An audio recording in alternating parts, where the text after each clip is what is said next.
Thank you for joining me.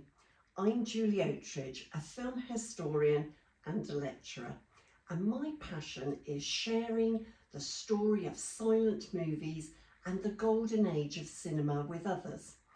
And my interest in film is also slightly personal. I was born in what was Ceylon, a filming location for one of the greatest epic films ever made. Do you know what film it is? The Bridge on the River Kwai, in which my father had a small speaking part. But that's another story. And I grew up hearing songs and stories from the world of classic cinema long before I ever began lecturing on it myself. These days I specialise in visually rich, story-led talks, and what I love most about film history is it's never really just about the films, is it? It's about people, ambition, technology, and the way films can often reveal more about an era than we first realise. My experience has taught me that my talks work particularly well for a broad audience. Some people already love films, while others come to be entertained, surprised, and taken somewhere interesting.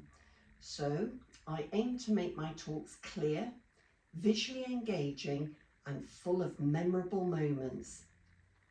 And one of my talks I currently offer is 1950s Hollywood Transformed.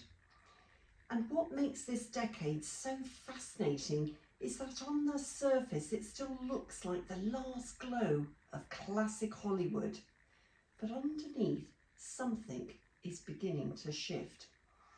Now in this talk I explore 5 key ideas. First, the Golden Age. Then I move into epic spectacle.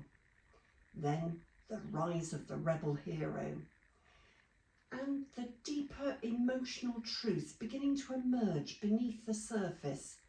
And finally, Hollywood's growing battle with television.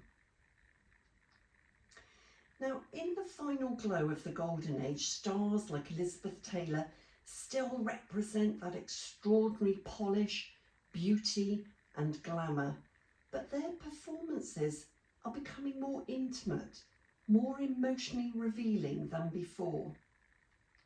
And this was also the age of films like Ben-Hur, where MGM built an 18-acre chariot arena in Rome.